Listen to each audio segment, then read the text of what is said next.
Tam, Miss Tam. Saha? Cek ke Miss Tam bari olohok. Iya kuring Sueb.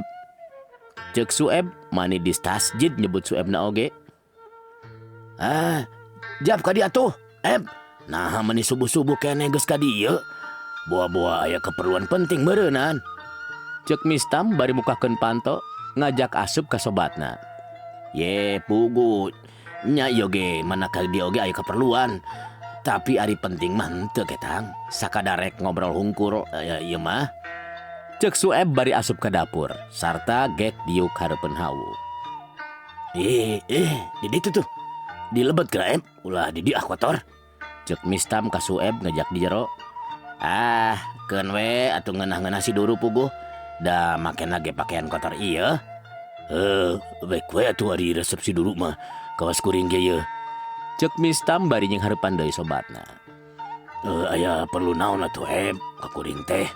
Penting teu? Cek Miss Tam nanya deui bari ngasongkeun rokok karetek nyuguhan semah. Lain, ya kuring teh aya kahayang.